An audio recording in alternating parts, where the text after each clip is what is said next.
ልጆች እንዴት ናችሁ? የመስቀል በዓልን አክብራችሁ ታውቃላችሁ? እንዴት ነበር? ዘንድሮን በዓልስ እንዴት ለማክበር ነው ያሰባችሁት? በጥሩ ሁኔታ። እሺ ልጆችዬ፣ የመስቀል በዓል በየዓመቱ መስከረም 17 ቀን በክርስትና እምነት ተከታዮች ዘንድ በተለያዩ ሃይማኖታዊና ባህላዊ ክዋኔዎች በድምቀት ይከበራል። በዛሬ አሚኮ ልጆች ዝግጅታችንም እነዚህ ልጆች እስከ ዛሬ ባለን እድሜ በቆይታችን ማለት ነው የመስቀል በዓልን አክብረናል። ግን ደግሞ በዓሉን በመናከብርበት ጊዜ ጥያቄ አለን፣ ማወቅ የምንፈልገው በአእምሯችን የሚመላለስ ጥያቄ አለ ብለዋልና እኔ ደግሞ ለጥያቄያቸው ምላሽ እንዲያገኙ ከመምህር ጋር ይዣቸው የሚሄድ ነው የሚሆነው። የልጆቹ ጥያቄ ምንድነው፣ ምን አይነት ማብራሪያና ምላሽ ሲያገኛሉ የሚለውን ደግሞ ዝግጅት ውስጥ ተከታተሉ ታገኙታላችሁ። ልጆችዬ ቆይታችሁን ከኛ ጋር አድርጉ።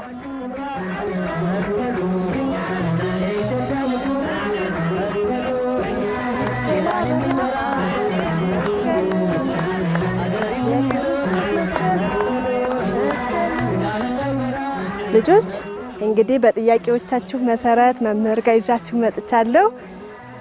መምህሩ ጋር ተዋውቁና እንጀምራለን። እሺ እንኳን ደህና መጣችሁ ልጆች። ደግበሉ እሺ ደህና ናችሁ? እንደምን ናችሁ?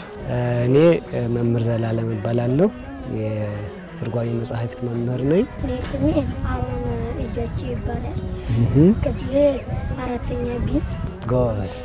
ደግሞ አንተ ቀጥል። እኔ ስሜ ኤልያስ ደረጀ ይባላል። አራተኛ ቢ ነው። ጎበዝ። እሺ ስሜ ሶፎንያስ እጃቼ ይባላል። ክፍሌ ስድስተኛ ኤ ነው። እሺ አቢ ደግሞ ራስህን ስምህን እስኪ ንገራችሁ። ከአባ ጋር ተዋውቅ። ማን ነው ስምህ? ባርኮት ይበሉ። እሺ የት ነው የምትማረው? ስንት አመት ነው? ትምህርት ቤት ኬጆን ነው የምማር። ጎበዝ። ቁጭ በሉ። እሺ ቁጭ በሉ። እሺ አመሰግናለሁ። እኔ የምፈልገው ጥያቄ የመስቀል በዓል ለምን እናከብረዋለን? መልካም። የመስቀል በዓል ለምን እናከብራለን ነው ዋናው ጥያቄ አሮን። እንግዲህ ወደ በዓሉ ከመሄዳችን በፊት እንግዲህ መስቀል የክርስቲያኖች ኃይል ነው። አንደኛ ቆሮንቶስ ምዕራፍ 1 ቁጥር 18 ላይ የክርስቲያኖች መመኪያ ኃይል፣ ጠላትን ድል የሚያደርጉበት፣ ምግብ ሲመገቡ ባርከው የሚበሉበት፣ ቤተክርስቲያን ሲገቡ በመስቀል ምልክት የሚሳለሙበት፣ ካህናት ሲያገኙ የሚሳለሙበት፣ መስቀል የክርስቲያኖች ድል የማድረጊያ ኃይላቸው፣ መመኪያቸው፣ ጠላትን የሚያሸንፉበት ነው መስቀል። ወደ ጥያቄህ ስመጣ መስቀል በኢትዮጵያ ኦርቶዶክስ ተዋሕዶ ቤተክርስቲያን አስተምህሮ መሰረት መስከረም 16 ቀን ደመራ፣ መስከረም 17 ቀን ዋናው በዓል ይከበራል ማለት ነው። እና ያንተ ጥያቄ ለምን ነው የምናከብርበት? የምናከብርበት ምክንያት ምንድን ነው? እንግዲህ ለሁሉም ነገር ምክንያት ያስፈልገዋል። በተለይ ልጆች ለምትሰሩት ስራ፣ ለምታደርጉት ነገር ሁሉ ምክንያታዊ መሆን መቻል አለባችሁ። ስታድጉም ምክንያታዊ የሆነ ስራ ለሀገራችሁ ለቤተሰባችሁ እንድትሰሩ ማለት ነው። እና መስቀልን የምናከብርበት ምክንያት ጌታችን መድኃኒታችን ኢየሱስ ክርስቶስ የተሰቀለበት መስቀል ለብዙ ዓመታት ከተቀበረ በኋላ የወጣበትን ቀን ምክንያት አድርገን ነው የምናከብረው። ክርስቶስ ከሞተና ከተነሳ በኋላ የክርስቶስ መስቀል የክርስቶስን በሕይወተ ሥጋ ሲያደርገው የነበረውን ታምራት ያደርግ ጀመር ማለት ነው። እና በዚህ የቀኑት አይሁድ ሰውየውን ሰቅለን ብንገለው ደግሞ መስቀሉ እንዲህ እያደረገ ረበሸን ብለው ቀበሩት፣ ጉድጓድ ቆፍረው ማለት ነው።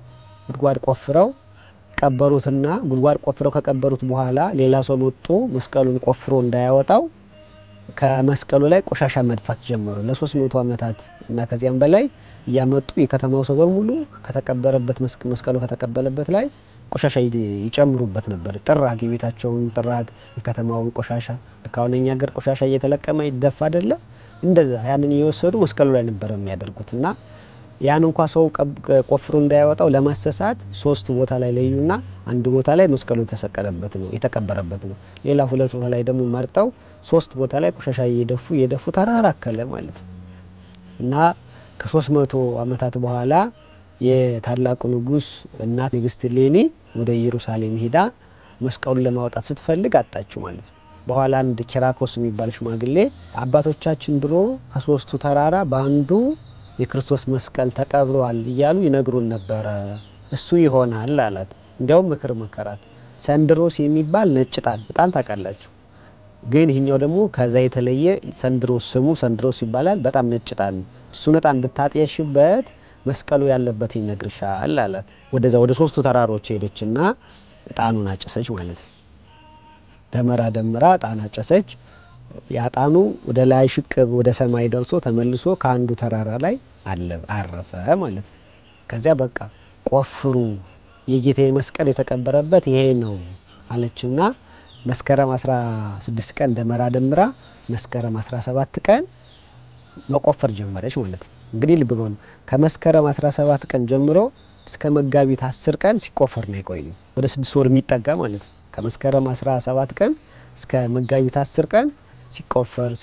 ሲቆፈር ቆየ መጨረሻ ላይ ግን የጌታችን የመድኃኒታችን ኢየሱስ ክርስቶስ መስቀል ከተቀበረበት ቦታ ተገኘ ማለት ታዲያ መጋቢት 10 ቀን መስቀል ከወጣ ለምንድነው መስከረም 17 ቀን የምናከብረው ካላችሁኝ መጋቢት 10 ቀን ጾም ስለሆነ የጌታችን የመድኃኒታችን ኢየሱስ ክርስቶስ ጾም ስለሆነ በጾም ቀን ደግሞ በዓል ማክበር ስለማይገባ መስቀሉ የወጣበት ቀን ሳይሆን ቁፋሮ የተጀመረበትን ቀን መስከረም 17 ቀን የጌታችን የመድኃኒታችን ኢየሱስ ክርስቶስ መስቀል ለብዙ ዓመታት ከተቀበረበት ቦታ በንግስት እሌኒ አማካኝነት የወጣበትን ቀን ለማሰብ እናከብረዋለን ማለት ነው ሌላ ጥያቄ ካላችሁ ቀጥሉ አሁን የምጠይቀው ጥያቄ ደመራ ለምን ደመራል ለምንስ በሌሊት እንደምራዋለን መልካም ሁለተኛው ጥያቄ ደመራ ለምን እንደምራለን ለምንስ ሌሊት እንለኩሰዋለን የሚል ነው እንግዲህ ቅድም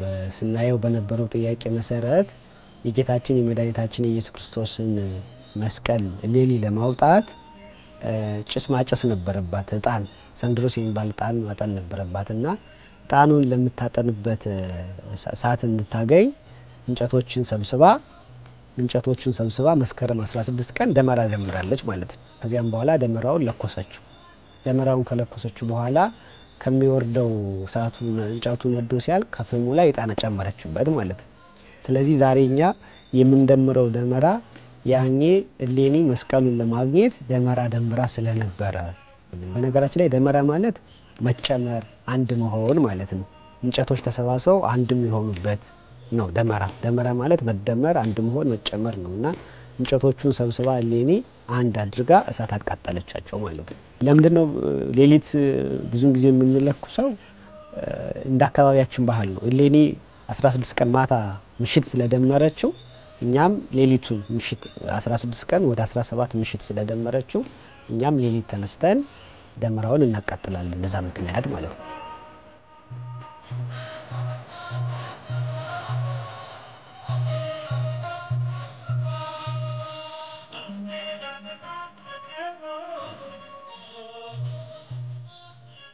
እኔ የፈለኩት ጥያቄ ችቦ ለምን ይበራል ለምንስ ችቦ ይታሰራል መልካም ያው እንግዲህ መስቀልን ስናስብ የማይቀሩ ነገሮች አሉ የመስቀልን በዓል ስናስብ ደመራ የማይቀር ነው ችቦ የማይቀር ነው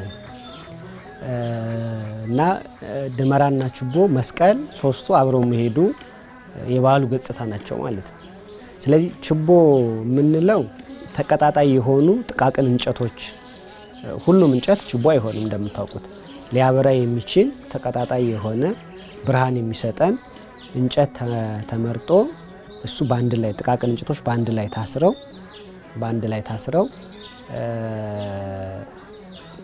በገመድ ተይዘው የተደመረውን ደመራ ለመለኮስ የሚያገለግለን ችቦ ይባላል ማለት ነው ስለዚህ ችቦ ምንድነው ጥቃቅን እንጨት ነው ተቀጣጣይ የሆነ እንጨት ነው እሱን መርጠን እሱን እንጨት ደግሞ በጋራ አስረን በገመድ ነገር አስረን እናዘጋጀዋለን ካዘጋጀነው በኋላ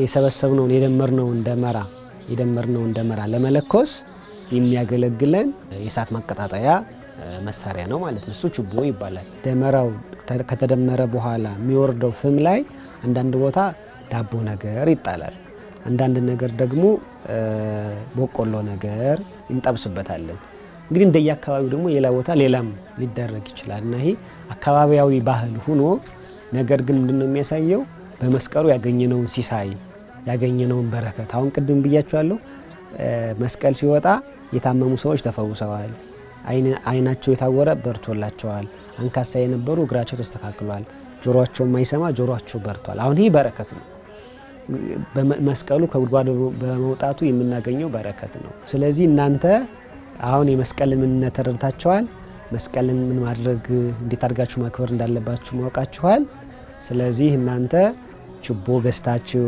ደመራ ደምራችሁ ከጓደኞቻችሁ ከቤተሰቦቻችሁ ጋር መስቀል እንድታከብሩ